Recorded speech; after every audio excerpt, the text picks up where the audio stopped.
Hey everyone, gonna try sharing this out this time. Let's see.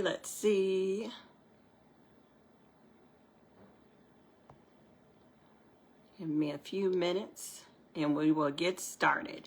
Because it's Valentine's Day and we don't want to be all up on the Facebook. We want to be out doing Valentine's things. So, let's see.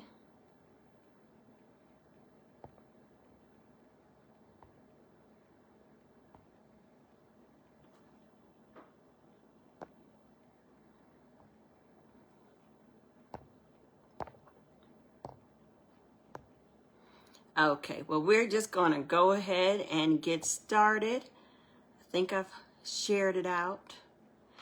Let's see. All right, y'all. So I'm excited. Again, it's Valentine's Day. I'm excited to be with y'all inside of the Off My Plate group. So hopefully you're group members. If you're not, you can, look around here somewhere. There's a way to get into that Facebook group so that we can chat more often. And today I want to keep it short. Last time I went over last week, but we just get so excited and so passionate about what we do, serving children. Sometimes we just get a little talky. So let's talk about it. And today's conversation is how to run your food program like a boss. And so some of you who might be, in the R&B rap world, you might have heard a song like a boss. Also, sometimes the word boss brings up negative connotations, right? You might hear boss, boss man, bossy, boss woman, and, it can bring up negative connotations. So I want to kind of dial that down a little bit because when I'm talking about being a boss, it's actually an acronym, okay?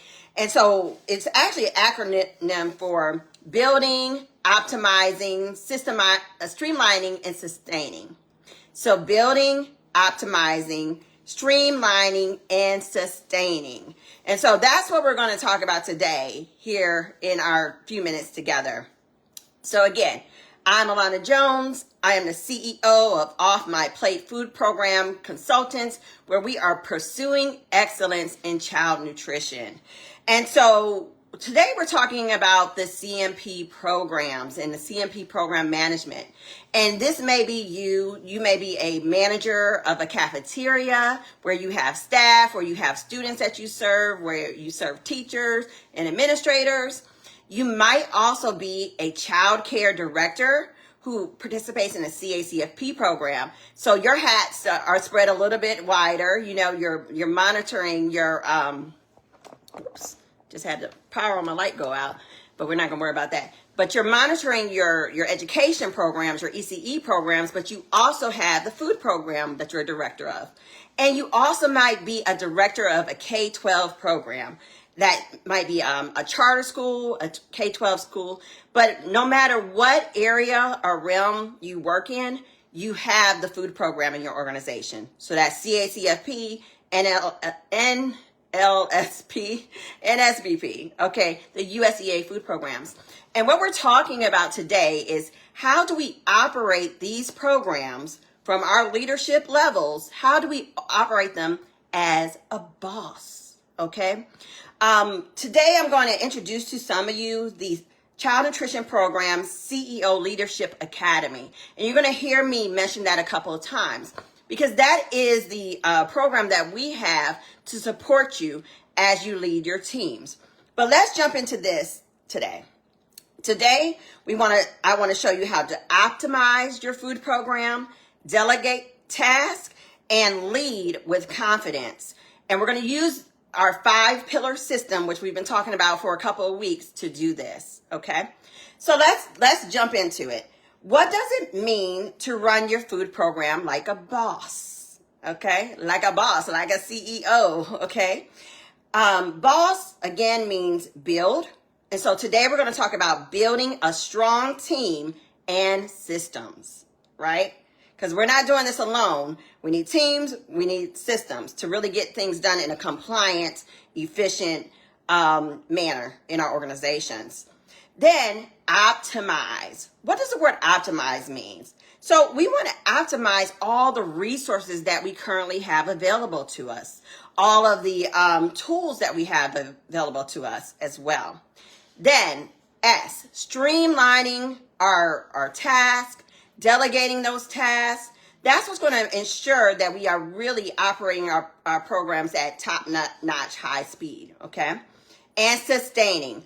Once we put these pieces in place, we have to be able to sustain them. It's very important as a leader that whatever you put in place be something that's sustainable and repeatable, or something you can replicate. You want your organizations to be able to operate even when you're not in the building, okay?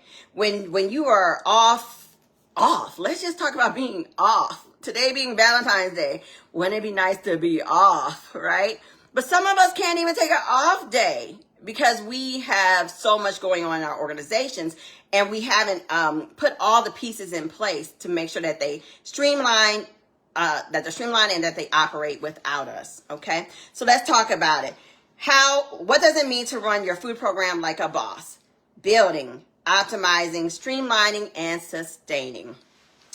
So, running a successful child nutrition program is more than just putting the menus together and doing the paperwork. It's about your strategy, your leadership, and how you get all that done in an efficient manner. And that is why I created the CMP CEO Leadership Academy, because I want to come along with you and partner with you to help you build the skills, the confidence, and get the tools to transform your program from the inside out. So let's just talk about the 5 pillars for a few minutes. Our first pillar is people.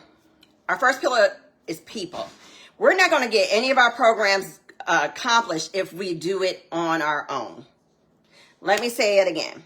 If you're part of the USDA food programs, you can't do it alone. I'm going to tell you that from the time you follow me to the time you stop following me, or to the time we meet in person, you got to have some support on these programs, y'all. There are lots of rules, lots of regulations. There's lots of checks and balances. And if it's just you and your set of eyes, that's not enough to make sure that these programs are compliant. And so some things that you can do to make sure that your people pillar is in place is, number 1, train effectively, okay? Delegate properly and with responsibility, okay? And empower your team. Train, delegate, and empower. That is how you're really going to make sure that your people help you keep your program compliant, okay? So to do that, there are some tools.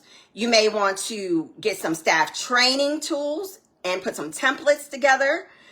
You might want to put some checklists together, and you also need to work on what are called frameworks. A framework is just a system of how we do what we do. What is the way of completing that task? And oftentimes frameworks are kind of a part of the culture. You know, how many times have you heard, well, we do it this way because we've always done it this way? Well, that's actually a framework that's been ingrained into the culture of your organization. It's been ingrained into the people of your organization.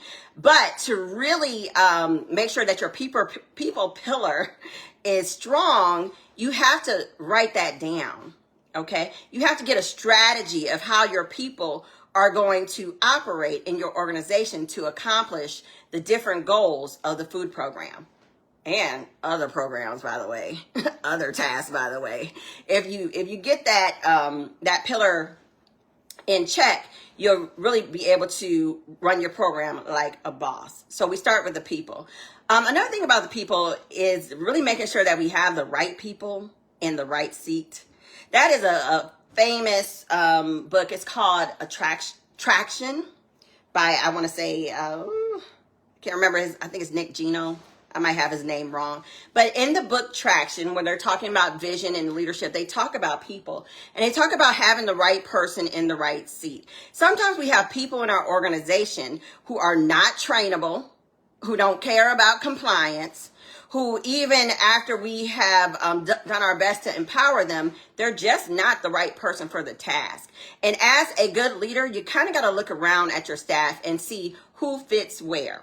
Now, I, of course, am a big fan of cross-training, and I certainly believe that people should know how to do as many tasks as possible to get the organization running in the right direction. Certainly believe in that. But sometimes, y'all, you just got to have the right person in the right place. But when you put these different templates and these checklists and these frameworks into place, you'll know the right person for the task. Okay. So now let's move on to our second pillar, process. Federal, state, local regulations, right? Compliance kind of gets a bad rap. So people, they're a little irritated sometimes in our child nutrition programs because they're like, oh, there's so many rules, there's so many regulations.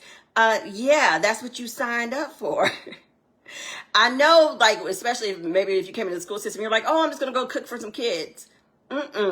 If you're part of a good program, this is one of the first things that they told you about were those rules and regulations.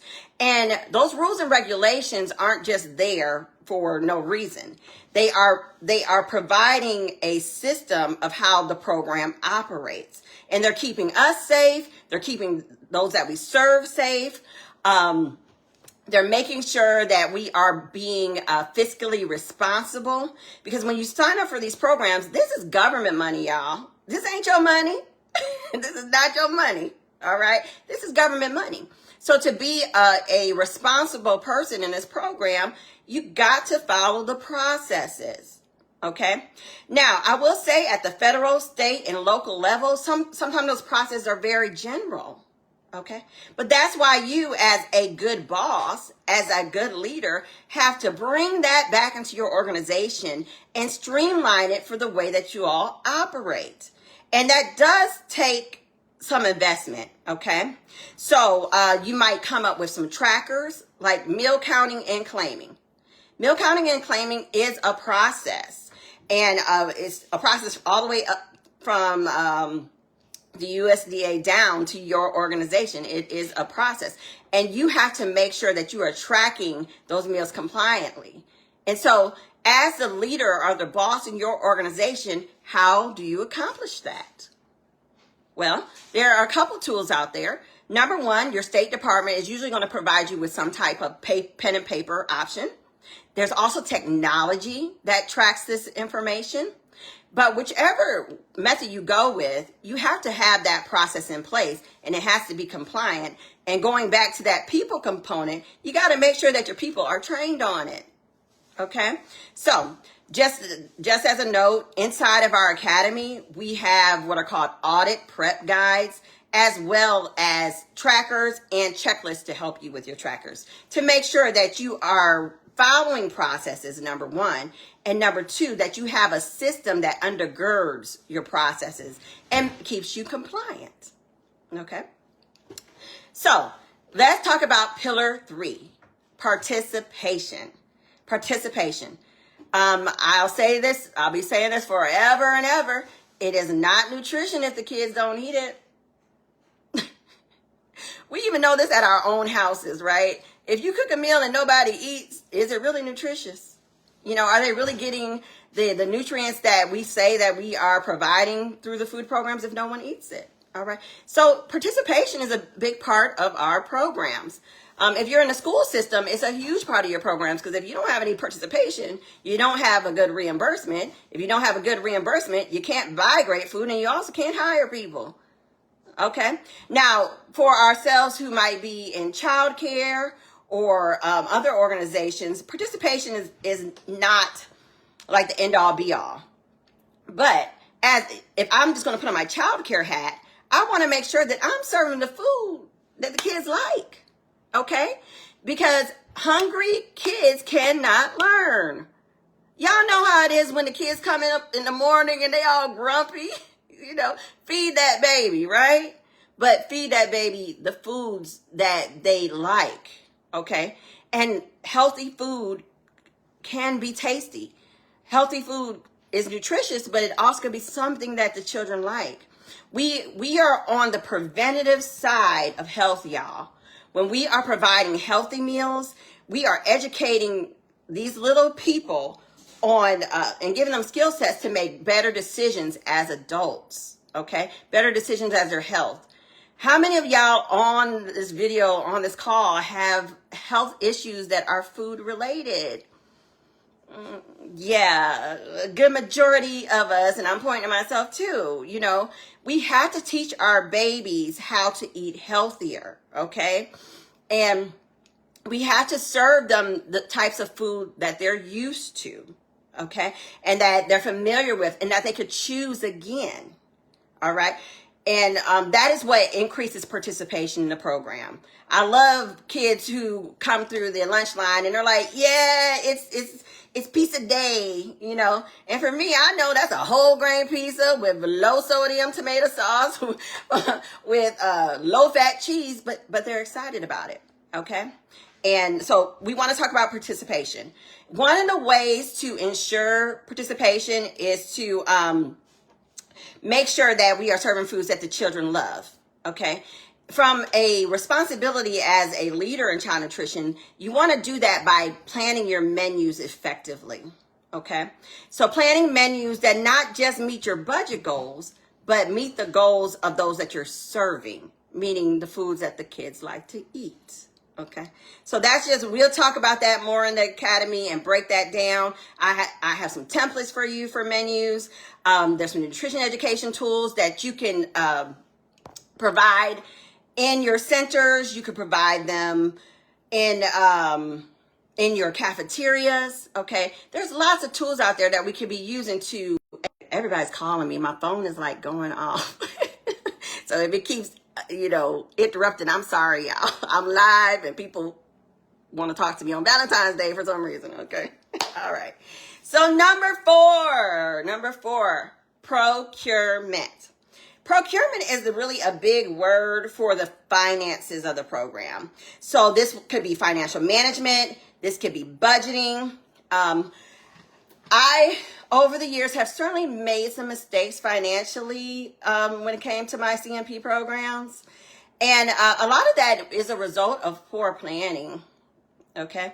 So when we are talking about those cycle menus that we just talked about in when we were talking about participation, it's going to be important that when you are planning those menus, you are also costing them.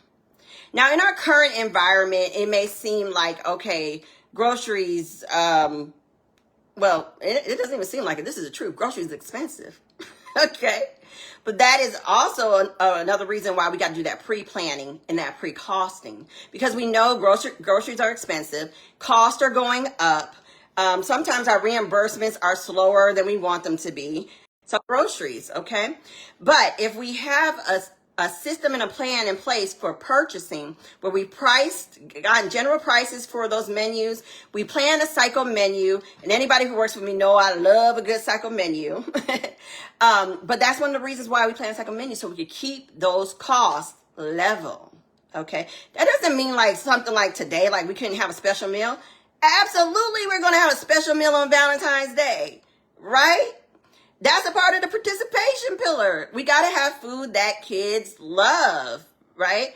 But it also means we ain't out there buying steak and shrimp, which I know none of us are doing anyways, but I just always like to use that as an example. But I know we're not doing that. But keeping in mind that budgeting wisely and also tracking those expenses are a part of a program that is really operating as a boss program. So let me kind of jump back into the tracking of expenses, because sometimes we can go ahead and we'll plan that menu, we'll keep it, you know, pretty stationary, but then we don't ever go back and look at our expenses again. You know, we don't ever see that, okay, the price of beef right now is higher than the cost of maybe a vegetarian meal or a turkey meal, okay? You do have to check that on a regular basis. I encourage you to check it at least monthly. Make sure that your pricing is kind of staying at the same level. And if you're finding that some items are becoming a little bit more expensive than others, then you have to start weighing those things like participation and also the number of times that you're offering that particular product. that becomes a part of the tracking expenses as well. Okay, so keep that in mind. So finally, product, and that's what we were actually just talking about. Product. What type of product are you going to use? And also, what kind of tools are you using to track that particular product? So there are tools like production records. There are smart planning systems that you can use to make sure that you have good products that the students like, that are affordable. But what's important about this particular pillar is that, number one, you're keeping detailed records and you're staying compliant and efficient. Okay. When we really talk about the US that the children liked and didn't like so much, number two, they can be used as a tool to, again, track that budget effectively. But number three, they're one of the biggest tools that the auditors look at when they come to audit you. Okay, so making sure that we are keeping those production records. So with that, those are our 5 pillars, and really addressing all of those issues and having a plan and a vision for your program is what is going to make sure that you have all these systems in place. So how do we delegate and use these systems for success? Well, number one, having trained kitchen staff. We want to train our staff to complete these compliance records correctly. We want to make sure that we have admin teams that are trained. And at the administrative levels, we want to make sure that's where a lot of the decision making is happening, whether that be menu planning, grocery orders, data entry, making sure that we have given our teams enough tools to effectively operate whatever tasks that they're responsible for. Okay, full of softwares over my history, and I will tell you, if you roll it out incorrectly, if you haven't trained effectively, if you haven't delegated effectively, if you haven't put some systems in place effectively, you're going to end up with a poor product. It's going to end up making you more non-compliant than you were when you started the task. Okay, so just keep that in mind. So that's what I wanted to talk about today, how to run your food program like a boss for real. And I wanted to also invite you all to learn more about the Child Nutrition Program CEO Leadership Academy. What it is 12 weeks of online learning where we're going to go and dig deep into these tasks, as well as the templates and the worksheets and the checklists that you can use in your organization to keep you compliant, to keep you systemized. We're also going to have opportunities to share with each other on a bi-weekly basis as part of our coaching calls, and that's where you can get some of your questions and answers answered in our group format.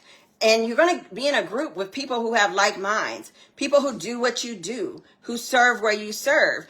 And it's a great place to share ideas and also problem solve. And then we also have our private community. It's a little bit different than our Facebook communities where anything goes, but we have a safe space just for us who are really trying to learn how to run our programs effectively. Okay. So, for more information, click around this link. There is a link to join the wait list. And also, if there are any questions you have, you can message me here in our group or on Facebook Messenger. Thanks, y'all. Y'all have a wonderful Valentine's Day.